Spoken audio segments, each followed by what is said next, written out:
Assalamualaikum warahmatullahi wabarakatuh. Syukur Alhamdulillah kita bisa berjumpa lagi di channel ini. Salam sehat, salam sejahtera bagi kita semua. Semoga kita semua dalam keadaan sehat dan dalam lindungannya. Seperti biasa, kita akan berbagi kisah dari yang unik menarik sampai bikin nangis. Mari kita simak kisahnya.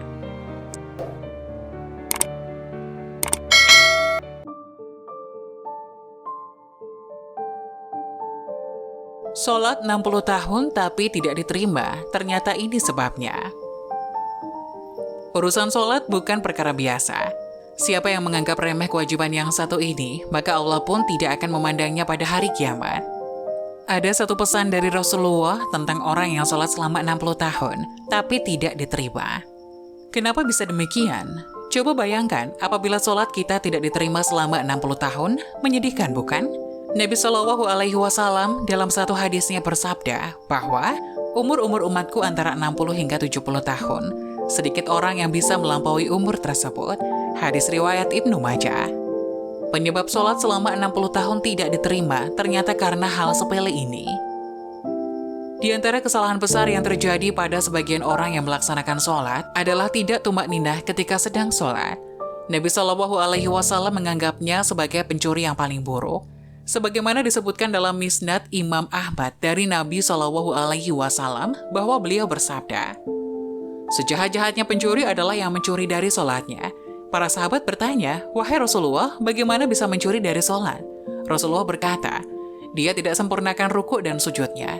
Hadis riwayat Ahmad nomor 11.532 disahihkan oleh Albani dalam Shahihul Jami 986. Tumak ninah ketika mengerjakan sholat adalah bagian dari rukun sholat. Sholat tidak sah kalau tidak tumak ninah. Nabi Shallallahu Alaihi Wasallam bersabda, jika kamu hendak mengerjakan sholat, maka bertakbirlah. Lalu bacalah ayat Al-Quran yang mudah bagimu. Kemudian rukuklah sampai benar-benar rukuk dengan tumak ninah. Lalu bangkitlah dari rukuk hingga kamu berdiri tegak.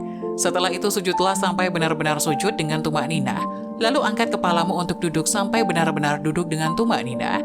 Setelah itu sujudlah sampai benar-benar sujud, kemudian lakukan seperti itu pada seluruh sholatmu. Hadis riwayat Bukhari 757 dan hadis riwayat Muslim 397 dari sahabat Abu Hurairah. Sungguh mengerikan jika kita rajin melaksanakan sholat, namun tidak memperhatikan rukun-rukunnya dengan baik. Dari mulai berwudu, takbiratul ihram, hingga salam. Sesungguhnya seseorang yang sholat selama 60 tahun, namun tidak ada satu sholat pun yang diterima. Bahkan orang itu menyempurnakan ruku, tapi tidak menyempurnakan sujud, atau menyempurnakan sujud, namun tidak menyempurnakan rukunya. Hadis Hasan, riwayat Al-Ashbahani, dalam At-Targhib, lihat As-Sohihah, nomor 2535. Sebab yang menjadikan sholat seseorang selama 60 tahun tidak ada yang diterima satupun, sebagaimana yang disebutkan hadis di atas, yaitu karena tidak tumak ninah dalam ruku dan sujud. Tak heran jika sholat yang kita lakukan bisa tak bernilai pahala, melainkan hanya 1/10, 1/9, atau paling besar hanya setengahnya saja. Sesungguhnya seseorang benar-benar selesai, namun tidak dituliskan pahala baginya, melainkan hanya 1/10 dari sholatnya, 1/9-nya, 1/8-nya, 1/7-nya, 1/6-nya, 1/5-nya, 1/4-nya, 1/3-nya atau setengahnya.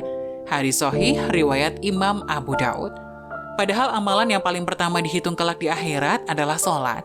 Jika sholatnya baik, insya Allah amalan dan ibadahnya akan Allah terima. Namun jika sholatnya saja sudah buruk, maka amat mungkin amalan lainnya tidak diperhitungkan. Na'udzubillah. Sesungguhnya pertama kali yang dihisab, ditanya dan dimintai pertanggungjawaban dari segenap amalan seorang hamba di hari kiamat kelak adalah sholatnya.